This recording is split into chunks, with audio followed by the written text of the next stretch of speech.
Yeah. So welcome to our second strategy implementation monthly call, the second of the year.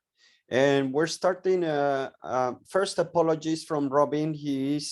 And I want to extend the Happy New Year for Chinese colleagues.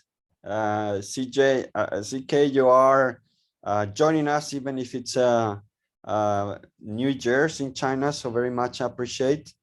But Robin, you know, he's in Singapore, so they do celebrate this as their New Year's holidays. So he sends his apologies and yeah, thank you for being there, CJ, for us. So today we introduce, I thought we've talked about this in the past. I think the network that we have of implementation experts is so vast, and it's so knowledgeable. So we wanted to bring speakers to this session, not all the times, but and one of the well, I think I appreciate everybody in this call and all your experience or what you've done.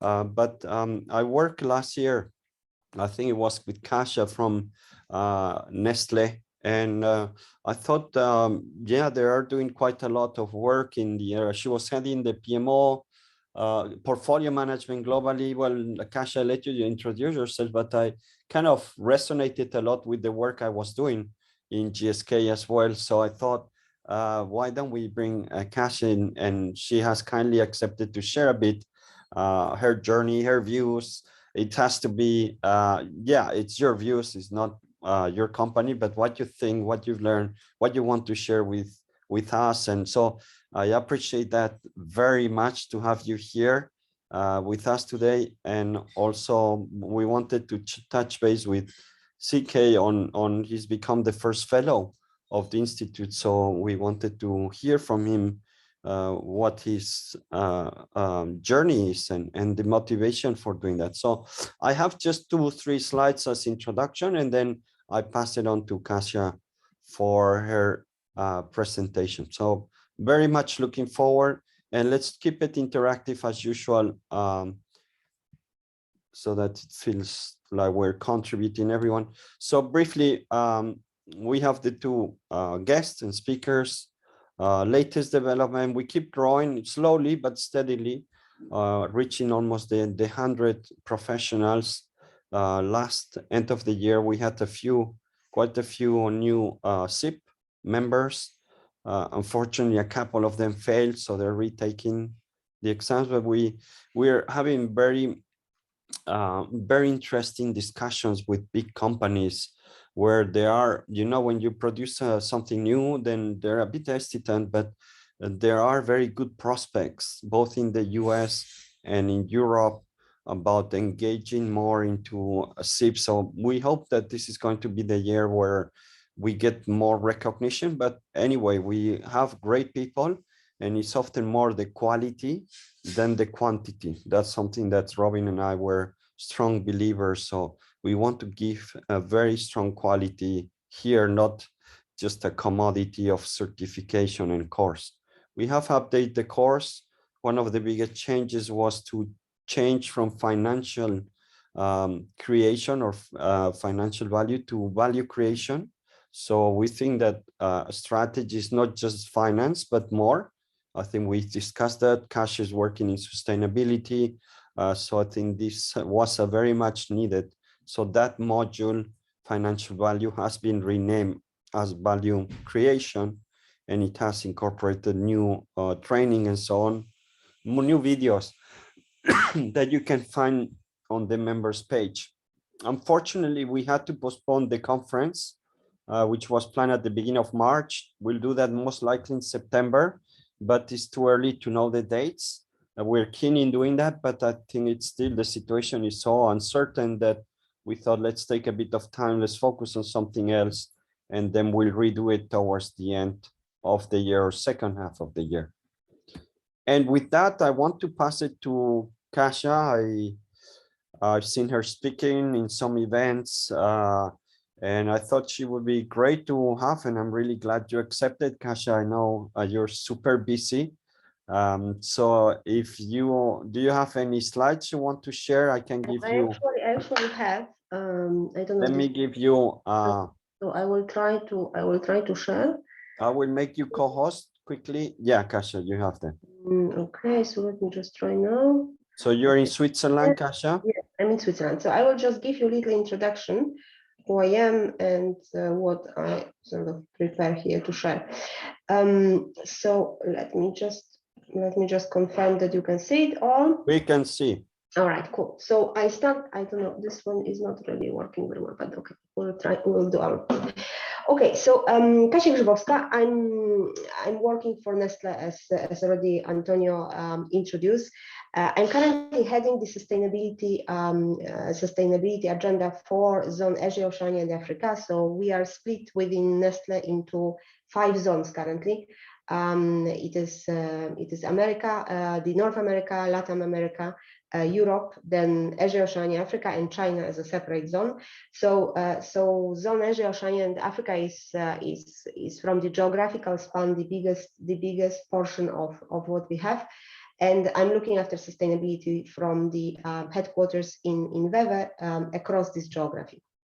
Now, I also, as a little bit Antonio pointed out, my former role was heading the portfolio management for the group. So also here in the center, and I was looking after all the investment other than the investments done in the engineering field. So everything else, what is more intangible, that's what I was let's say looking after from the group perspective. 20 years in Nestle, and for quite a long time in let's say field of program management, business integration, and and change management. So quite a lot of, I would say, hands-on experience in this field. So how I wanted to kind of take you through it is sort of tell you 2 stories. So one story which I think a little bit Antonio knows, so that's the story of the setting up the portfolio, so from my previous role. But I also wanted to a little bit point out on how those things translate also to the sustainability. And then I hope we can have a little bit of, sort of discussion, so we can talk a little bit about it as a group. So starting with where I started, it was around 5 years ago when I was appointed as a head of portfolio team. We didn't have actually anything like this before.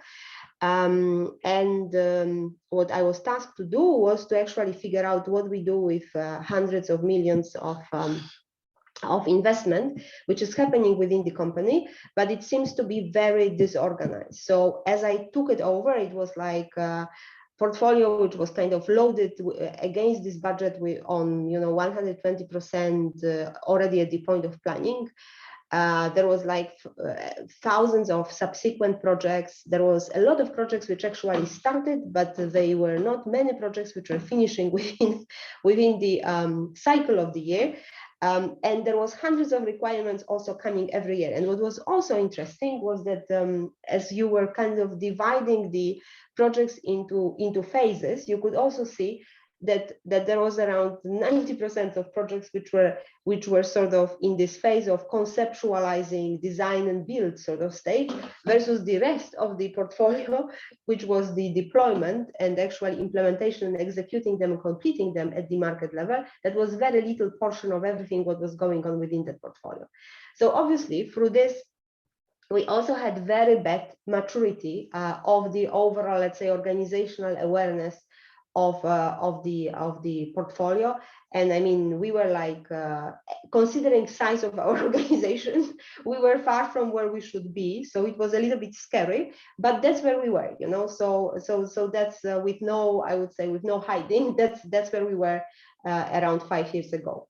So actually that's where, I started to look into this from the perspective, okay, so with all of this, what was happening on the ground, also the perception of the organization was that all those projects actually don't really deliver the value, why we actually do them, and so on and so on. So as a result of it, we said, let's try to actually refocus this whole thing around the value creation, around the value which actually fits to the to what matters for the respective businesses which are making those investments, and making sure that the strategic alignment happens between what we do on the ground versus actually what we are saying we are supposed to focus on, and that's our key things which we want to drive. And also through this and this refocusing across this portfolio and looking into strategic alignment, that we can actually figure out the right amount of things which we can really swallow at the organization. So sort of also thinking like as the things happen, through the year, that you don't really pump up this portfolio from the beginning on that level of capacity. You actually leave yourself certain things for readjustment as you go through the year. And by the way, due to the fact that we actually approach it this way, I think that was also one of the things which helped us a lot during the COVID pandemic year in 2020, where we needed to realign entire portfolio. But the fact that it was built up in that way, it was really helping us to understand, where we can now refocus the resources. Out of this element which we're having sort of spare, you could make the choice to just cancel the projects and not doing them in order to save some money, or you could actually refocus these things on the things which would matter in that particular time. So you are having a number of decisions which you could do in very short time without kind of reorganizing and big drama around it. So at the end of the day, it seems that this kind of strategy, how to approach the portfolio, also helps in figuring out how to react in kind of crisis times. So that's basically was kind of principles which we took. But obviously, we said let's now try to figure out where to go. And we were doing, we started, on that matter with very simple, approach, which was basically what are our key Nestle Group objectives, which at the end, was organic growth, margin, EPS growth, and working capital efficiency. No magic. That's very similar to plenty of other companies. And then we could understand, within our different process groups and units which we are having, what are the strategic objectives for them and how they actually connect to this big Nestle Group, KPIs. And as we go further down the route, how this portfolio actually supports those elements.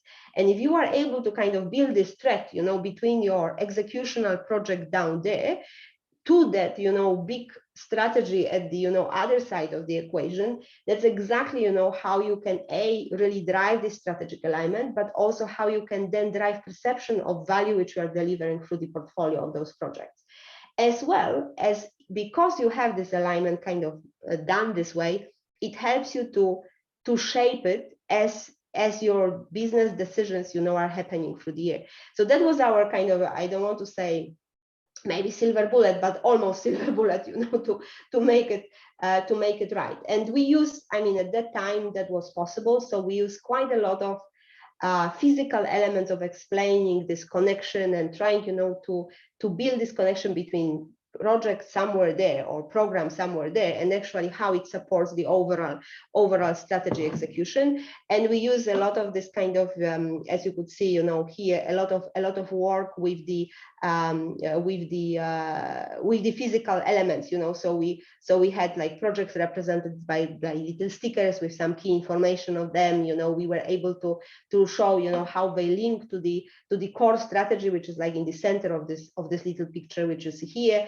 These little, trophies which you see on this table, they represent actually key priorities which actually drive, this big objectives over there. So we kind of try to make the thing more tangible for everyone. So through this, they could get more connected between what we do on the execution side and actually where strategy is telling us we should be driving. And I think that was a lot of, in reality, that was a lot of work, not only on trying, to make it happen, but actually constantly repeating the pattern and constantly adding something to this so that we understand better and better what we are trying to achieve. And I think I have also video here, but I will just show it to you towards the end. But I think what is important to mention here is that that was like little baby steps, through the time, as we started. We started with basic things like, so what we want to really do, can we have a transparency of what we are doing? Can we get some financial alignment that leads to this? Can we have some basic processes defined and agreed with the executive board? Then obviously, through this, you could start looking into the strategic alignment element, starting basic measures around it, looking into how we can build the capabilities of the teams which are supporting the work, and so on and so on. So it's kind of, you build the blocks to actually get us to the final outcome. But interesting enough, so in the year when I'm not anymore responsible for it, so it's funny, but what happened is that one of our major, kind of underlying goals was that if we really build this spirit that these projects are actually delivering the value to the business, eventually it will be treated really as pure investment. So the decisions will be really investment decisions versus kind of cost efficiency decisions. And interesting enough, so as I said, in the year when I'm not anymore responsible, so this month, our executive board decided that the portfolio of this area will be actually completely separated from the operational cost and will be treated as investment. So actually, as you could see, the journey brought me where I was supposed to be. Good that I'm still here, so I know I know that it happened. But I think it proves the point that if you consequently, kind of draw your picture where you want to get, and you do these little building blocks, and consequently you kind of go these 2 steps forward and 1 step back, but in a way always drive this that way, I think you can turn it around. So you can come from completely messy sort of situation to pretty straightforward and very organized portfolio, and again treat it as a portfolio and as a change ladder, not really as an operational budget which needs to be optimized. So I think that's the story number 1. And story number 2 is very interesting and in some way very similar. So last year I was asked, as I said, to move to another role. Nestle announced the quite a lot of bold statements around sustainability, including our net zero journey. But obviously that's, at the starting of last year, that was kind of beginning of now turning the vision into something which brings us to the delivery and execution. So what I found, in my new role, it was like thousands of disorganized projects. I felt like coming back, to my previous life, thousands of projects. There was no really clarity on outcomes defined as a target. So each project was having defined KPI, but as a totality, we could not really see how this all fits to the overall journey.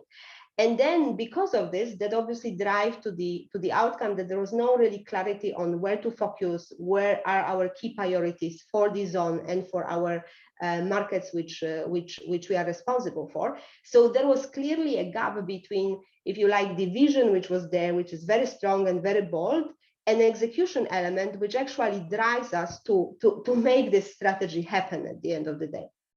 So that's where I started, and I think very similar in a way, very similar pattern to what I explained before. We started sort of move a little bit from just sustainability agenda with a lot of little steps here and there to more sustainable management, and really looking into, okay, so what we are trying to drive, what are our focus areas, what is really our strategy, can we operationalize it, can then those projects be our opportunities to actually make it happen, and with this driving a little bit different operating model for us to make this agenda actually happen in real and hit the targets which we committed externally. So as you could see, very similar. There are 2 very different, I would say, stories, but very similar pattern where we start and what is actually missing in this in this gap between big vision and the execution. So obviously we apply some basic principle. I don't need to bother you about this.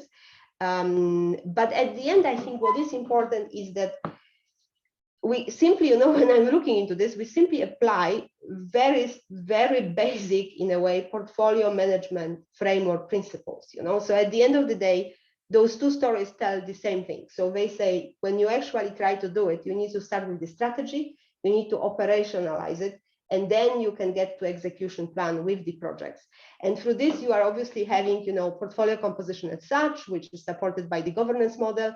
There needs to be some process to support it. Obviously, considering size of our organization, we cannot deal with all this, amount of projects and complexity which we have without some process and some tools. But at the end, what is really important is what are our portfolio decision criteria. So how we actually translate the focus which we say in the strategy in the portfolio decisions eventually. And I think, where we are now, or where I am with my new role, I think, again, when you take this kind of framework into the real life, you would see that, what I sort of did. So I had this monster of thousands of projects, and I was like trying to figure out what I'm going to do now with it. But at the end, it's kind of, let's pause and let's think, what are really the goals? Can we really, define expected outcomes, be it within the years or be it within the longer term?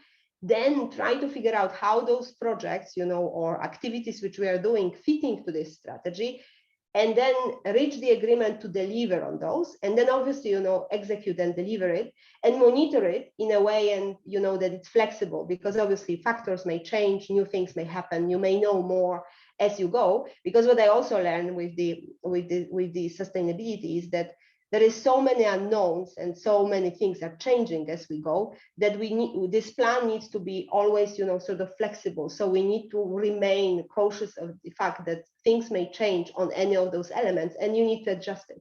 So I think, again, following this pattern can help you to organize this very, I would say, unorganized sort of topic, and helps you to stay on, on the right track, despite all the challenges which either are external or internal. But nevertheless, it helps you to navigate. It's almost like your little GPS, which you have to navigate in the right way.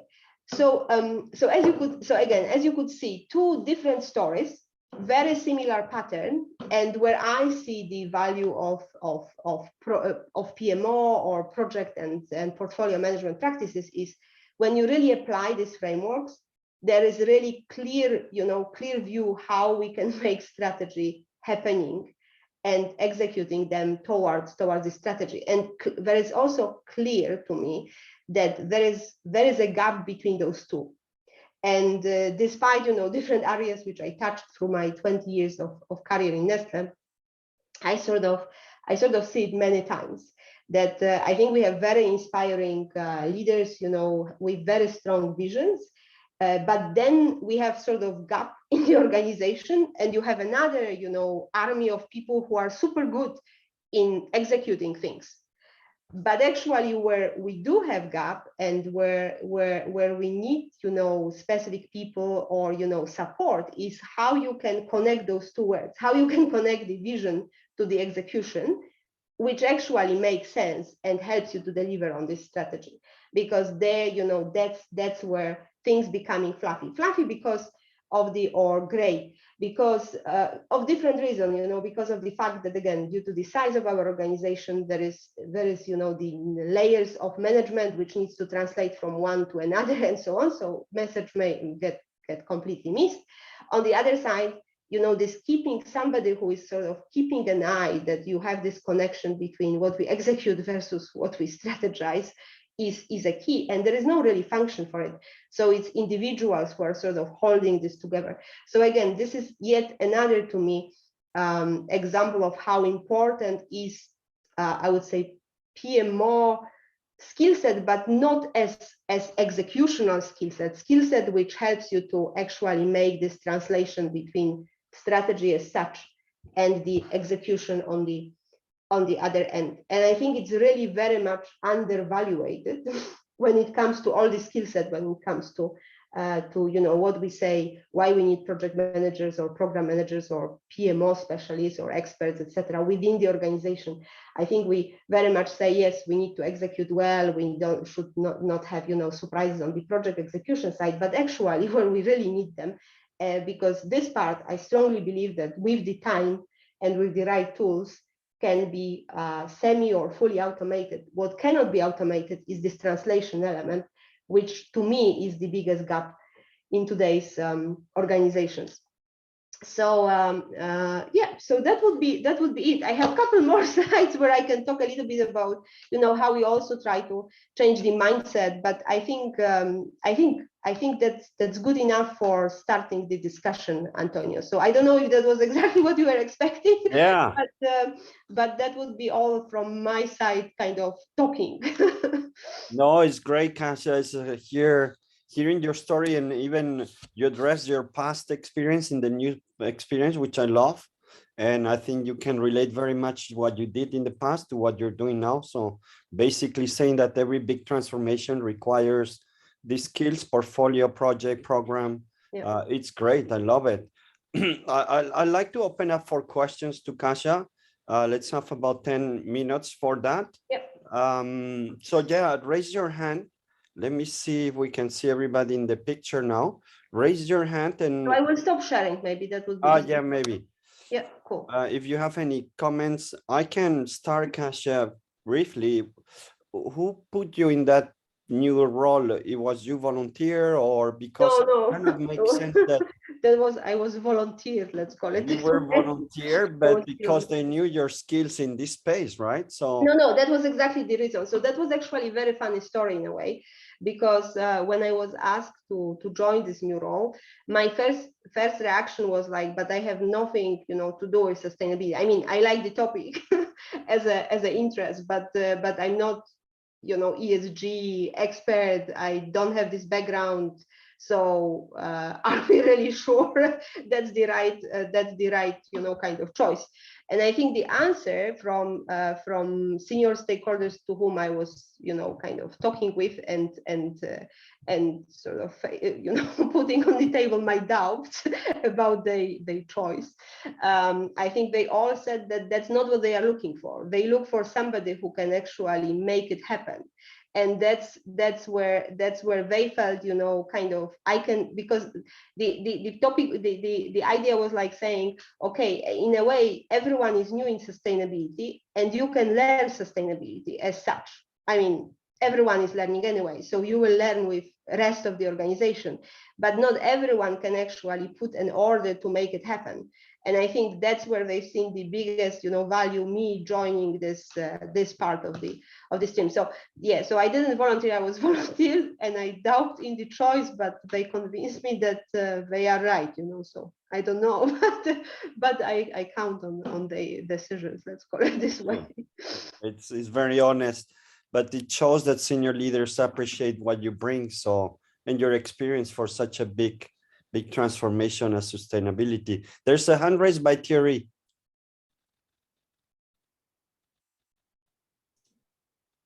Me? Yeah, I think you are having the hand up. Yeah. Well, Kasia, well done. Really great sounding project. One of the things that I'm working with a client for right now is helping them with strategies to bring in more sponsors on a similar type project. Can you speak about any strategies you may have had to kind of bring people in and get behind what you're doing? Yeah, Thanks. so I think, you know, in reality, where we get is that we try to convince by the level below executive board. So basically that's where we were operating, and that's where we started to build this sponsorship. And I think we also put very close ties with finance on this topic, because obviously the initial thought why they wanted to have portfolio management was for the reason, let's not waste the money, you know, because they kind of impression was that we are wasting a lot of money on sort of on the projects which do not need to be done, and so on and so on. So I think that helped in building the further alignments and alliances, you know, as we go, because not usually, you know, in our, I mean, not probably that's not only our organization, but how it works here is that usually, you know, there are this kind of layer below executive board is easier to approach and easier to sort of have longer discussions with them. And normally also respective executive board members, you know, are also having the key people within this layer. So somehow by this, you are sort of building the alliance. And then, you know, it's and then very close, as I said, very close ties with finance, which helped, because then in any executive board discussion, when we were having, you know, our CFO behind what we were showing or discussing, that also helped in the overall, let's say, situation. But I think you need to really do stakeholder mapping and understand how the dynamics of organization are and what are the key people. So that's how we build those alliances. But again, in our case, it was also very strongly supported by finance. And I think that helped in the whole story, especially at the beginning. Thank you, Kasia. Terry, any other questions? I saw Chris put in a question there.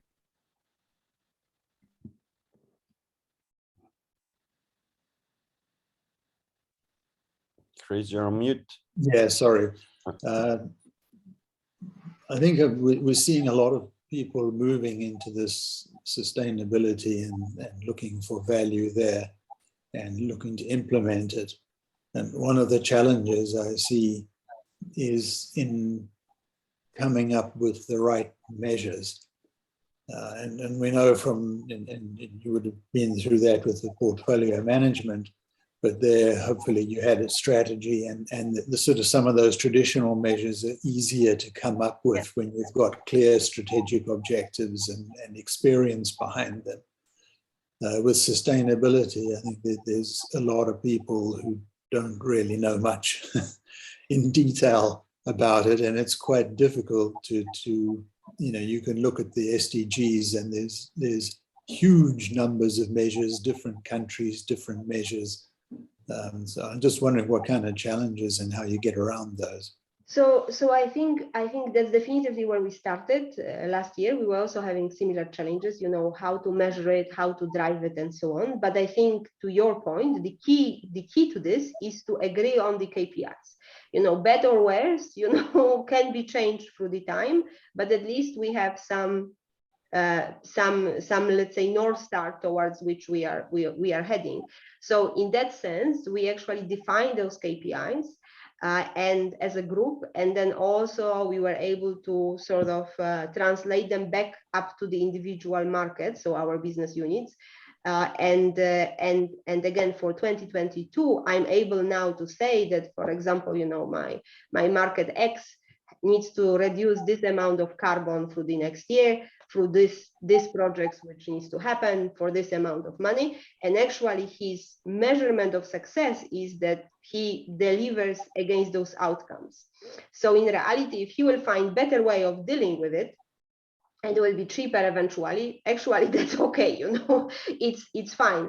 Yeah. I think what we don't want to compromise is those non-financial KPIs, and we are saying that's actually your target. So we will give you the budget as per today knowledge, but your target is those you know, things which we want you to reduce, you know, or like how much, you know, plastic needs to be collected, or how much needs to be reduced from the virgin plastic perspective, how much sustainable sourcing, and so on. So there is a set of KPIs, and interesting enough, we will be, for the first time in our history, for the financial reporting, we will be actually including some of those non-financial measures as well, which again shows that we mature enough, you know, to actually get those KPIs out there. But to your point, if you don't reach this point, it will be very difficult to navigate it, because you are right, there will be no NPV or ROI in traditional sense. It is different KPIs which you need to measure. And I think that was also our one of our big discussions which we had, like how to actually assess one project from another, because in the traditional portfolio you have NPV, and you have payback period, you have, you know, traditional metrics, and thanks this you can calibrate portfolio also. The problem with the sustainability is that you don't have it, because you have like kind of sustainable impact of the project, but it's not traditional. So we actually, you know, we figure out the way how we can sort of say that's the leading benefit for this particular type of projects, and then we can calibrate them within specific groups, which helps also to say which one are more effective versus the others. That's probably not the best way of doing this, but that's the way, and I think it's enough to keep us, you know, on track and focus. get started. Yeah, Yeah, I think that financial support is a key factor there. Then, exactly. because I think that's a difficult place to reach Yeah. quite often. Yeah. But it's necessary. Yeah. Thank you, Chris. Last question from Mathieu in Paris. Yes. Thank you, Kasia. I just wanted to know what was what are the key capabilities that you have in your team in order to succeed in this? I mean, a number of people, Well, kind of I think process tools, because it's a huge multi-local, a lot of people. No, sure. I a lot think of work. the key is, so it's change and learning agility. That's how I would call it. And intelligence in political, political word of the big corporation like ours. So I would say change and learning agility, key competency, and the, let's call it political savviness. Because now the reasons why I pick those, and no others, is that all those elements, on both cases which I was explaining, you need quite a lot of, learning, relearning, and, learning something else, and then evaluating how you go, changing things, adjusting them as you go. When you don't have people who are willing to kind of, deal with this, constantly changing, pattern, that's very difficult. And on top of it, if you don't have people who can actually learn very quickly, understand the insights, be close to the business, get better, grasp of what are the priorities and objectives and how it may fit to the rest of the portfolio, I think it would be super, super difficult to achieve anything. So I think that's the biggest two qualities which I would say. And on top of it, this political savviness, and again, that's because of the size, I would say, of our organization. I mean, if you would probably be working on it in smaller units, also in just one country, then maybe, that would not be as dramatic. But working, for hours, you need to be politically intelligent as you deal with those. So I think that's the three key elements. Now, of course, on top of it, they need to be to some extent analytical. To some extent, they need to have ability to be good communicators, good negotiators. They need to have also understanding of PMO practices, etc. But I think those three, which I mentioned at the beginning, are the key to make it success. That's at least based on my experience. I mean, you probably can make it happen with any group of people with the right leader, but I would say those three. Okay. Thank you. Thank you, Matthew. I see the last hand, Gerald. Last question.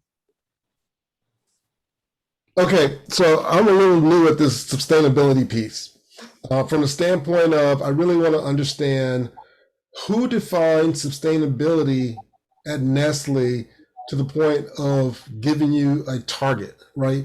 Because it sounds like to create something that's sustainable, one, you have to decide what that target is.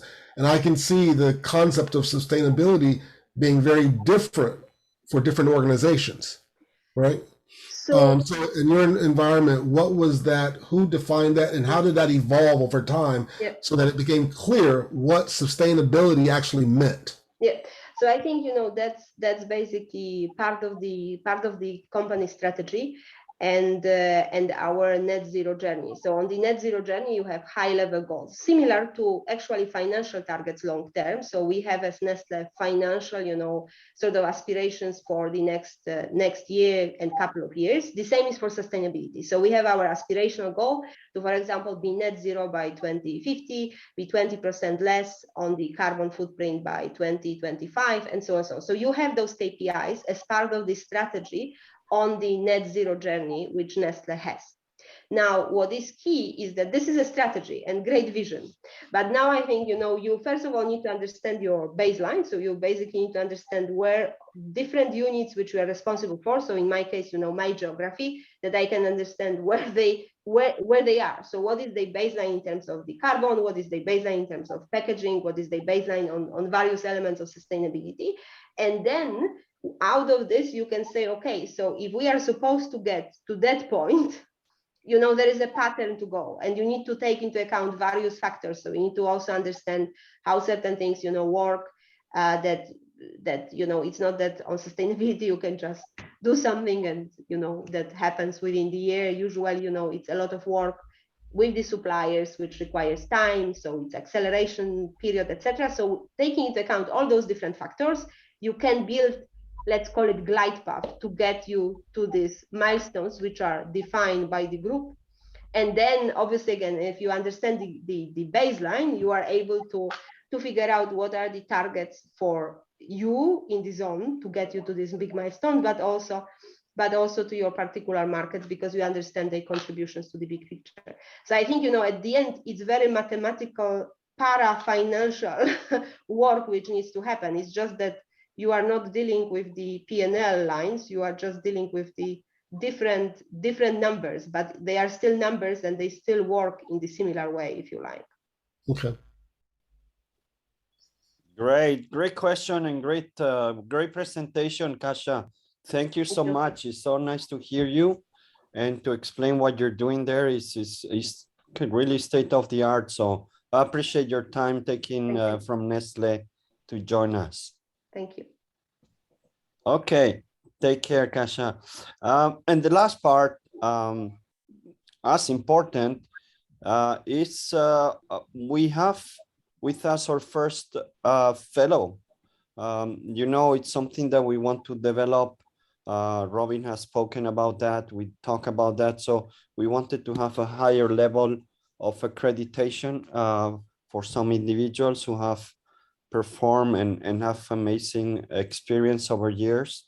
So we're piloting. CK decided to volunteer kind of for it and want to be the first one.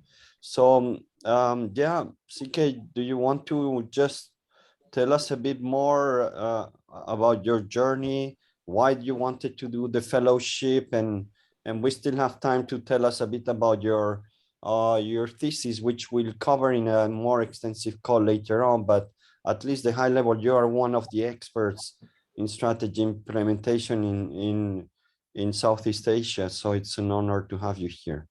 Thank you, and then again, can I have the 3 slides so make it easier? I'll share with you, or yeah, you want to have access to? I think, can you share yours, because I didn't. I'll find them. Okay. If you know, start. I can put on screen. Yeah. So while you are looking for it, I can. Yeah. So I am from Singapore, and I have spent, I think, almost 70% of my time in abroad rather than Singapore. I only returned to Singapore 2006, and I spent my early days in England. So there's a marked difference between England and Scotland, because it's different culture, I should say.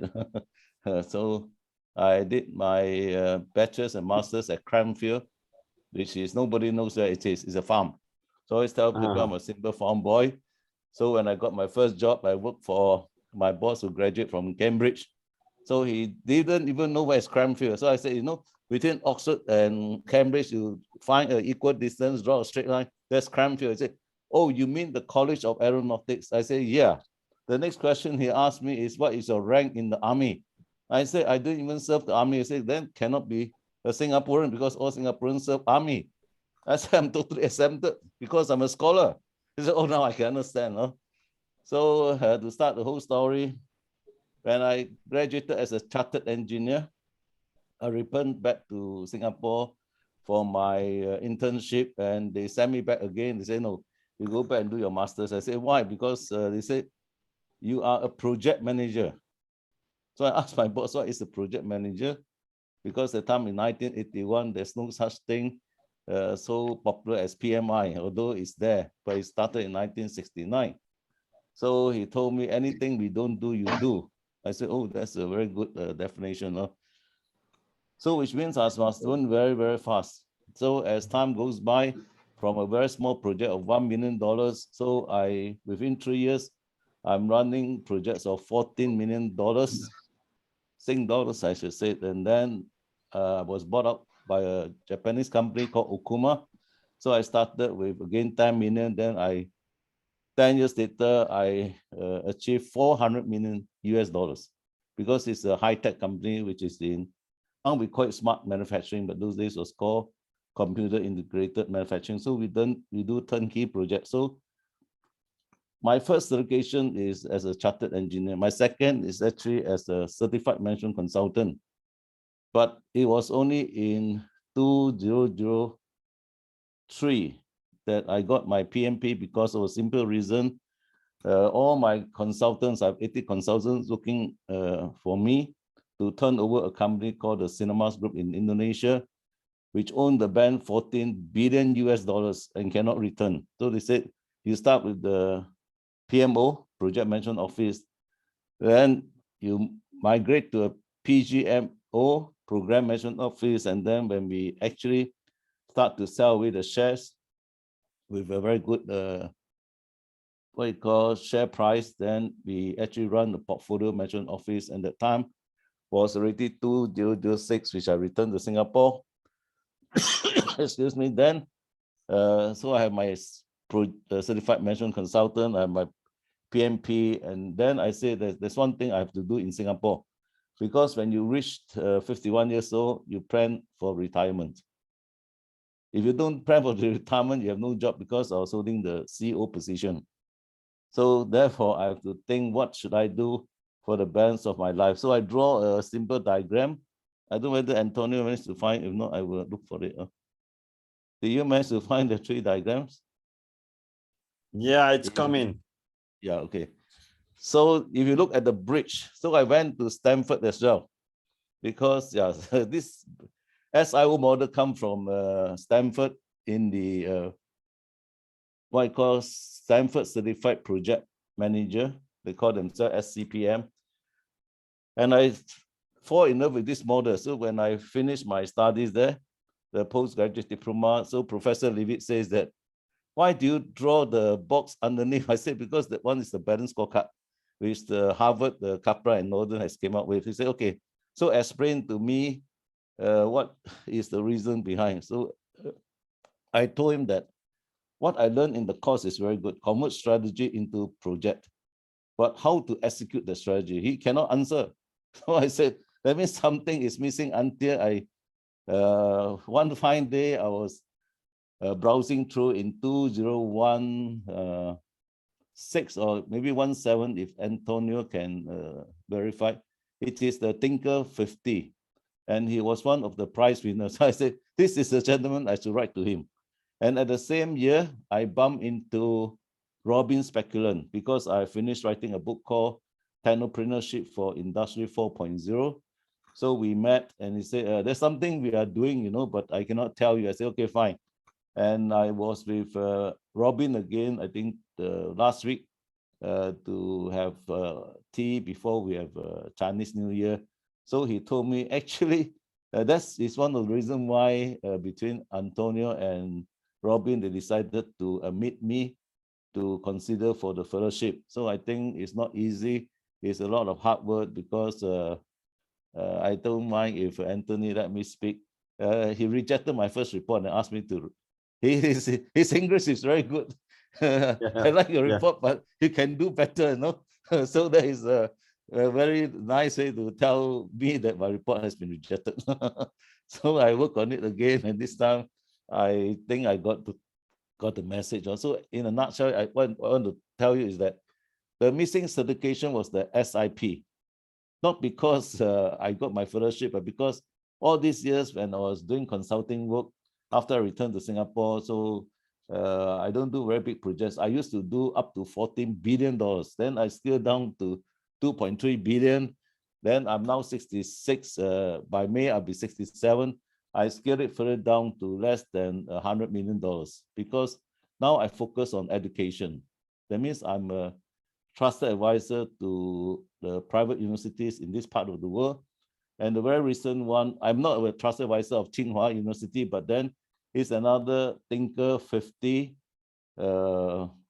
recipients, and his name is Professor Chen Jin. So we are writing a book called Holistic Thinking for Better Management of People, Process, and Planet, not because of any egoism from me, But because to convince the Chinaman is not easy, because they have to study all the literature before they say, yes, I think is worthy to consider. Because I was a bit blunt, I said your holistic thinking with the H is good, but it's a bit outdated because I did the first conference in Sydney in 1994 when I got my PhD from Strathclyde, which is in Scotland. So then he said, show me your publications. So after he read through my publication, he said, I think we should write a book together. So that is the beginning of the new year, which is 2022. And I think if you ask me for the next 3 months, I'll be focusing on actually translating what I've learned in this course with SIP, which is the last missing component, into this book, which is in English, in Bahasa, because I also convinced the Indonesia partners to, and it's all the university partners to actually consider to roll out this, because the very first book I've ever written in 2004 is integrated project management, but it was immediately translated into Bahasa, which is Indonesian language, for the universities. And 14 years later, is now the second edition, but I think it's obsolete already because of Agile and Lean project management. So I told my partner who graduated from Harvard, he's a very smart guy, he's in the ministry. I said, you know, let's forget about the old series, think of the new series. So again, as I said, I think writing books is the last hurdle that when we go into passive income. You won't earn a lot of money, but you have the satisfaction that whatever you have learned over the last 40 years, you put it down in the paper and let people criticize you. That's it. Also, but yeah, the 4 jobs I'm doing, which I must thank the journey. I started with consulting as a certified consultant, but now they asked me to go for the academic fellowship, which is equal to a professorship with the International Council of Management Consultant Institutes. And then I just got my fellowship with Strategic Implementation Institute, which is also very prestigious.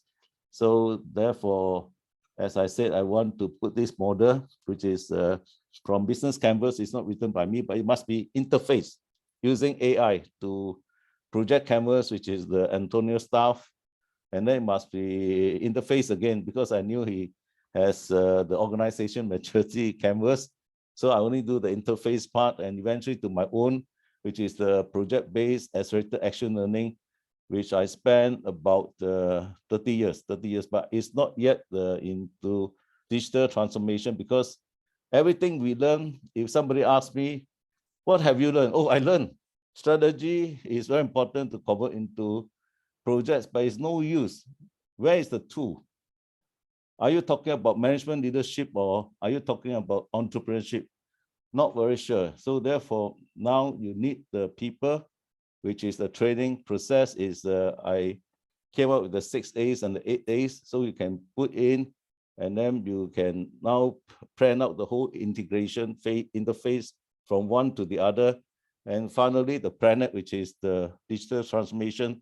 How can I very quickly transform my ideas into how to implement them? And that is very difficult, because you need a few of those specialists to sit down and work together. And this one, you need money. So if you don't talk about educational institutions where they receive the funds from the endowment, from the industry, because they are doing projects, they are not interested. But if you can show to them, example, PMI in USA was approached by the 5 biggest construction company in China and says, I think Antonio is aware, to write a PMBOK just for the construction industry. Because what they mentioned is, if 10% savings is a lot of savings, so they don't mind to donate X amount of money for PMI to come up with the standard for the construction industry, so that it becomes a common language of work for these people. And if you can increase 10% of the productivity by doing the right things at the right time, then the amount of savings they have for the total $1 trillion is in billions of dollars. So they are willing to spend those money. The same concept goes to the schools now, to the universities, because they knew whatever they taught is already not very effective, because it's about rote learning, ROTE. You learn this, you apply this, you get the same outcome. Everybody is using Porter's 5 forces. Everybody is using PESTA analysis. Everybody talk about SWOT analysis. So the consultant, they can close up because all the MBs can take over their job. So now it's a different trend. Yeah, you need the SIP. Thank you, Casey. What we're going to do, it's probably share your paper with the community if you don't mind. We'll discuss that offline, but people will see the great work that you put in place on that practical aspect of strategy implementation. So because you'll see such it's huge amount of knowledge, but I do want to finish on time. So Casey, thank you for being there on Chinese New Year. All the best for, is the Tiger Year, I guess. So yes, hopefully it's a good one, this one. For me, yeah, for the good is a good one. It's a good one. Okay, that's good to hear. We're going to be in Egypt. We've been invited to do a seminar with a few ministers of Egypt in March. So people are starting to really understand that things are moving into our direction, which is good. And this is, yeah, we'll share more about that when it comes. So thank you for being there. Thank you, Casey, for being there. Thank you, Kasia, for the great presentation as well. Thank you, all of you, for being here. Normally, we'll get back on March 1st to be confirmed by email, but any points, you can always reach me or Robin. We're happy to continue the discussions. Take care. All the best and Happy New Year. Bye. Thank you. Bye-bye. Okay, bye-bye. Thank you.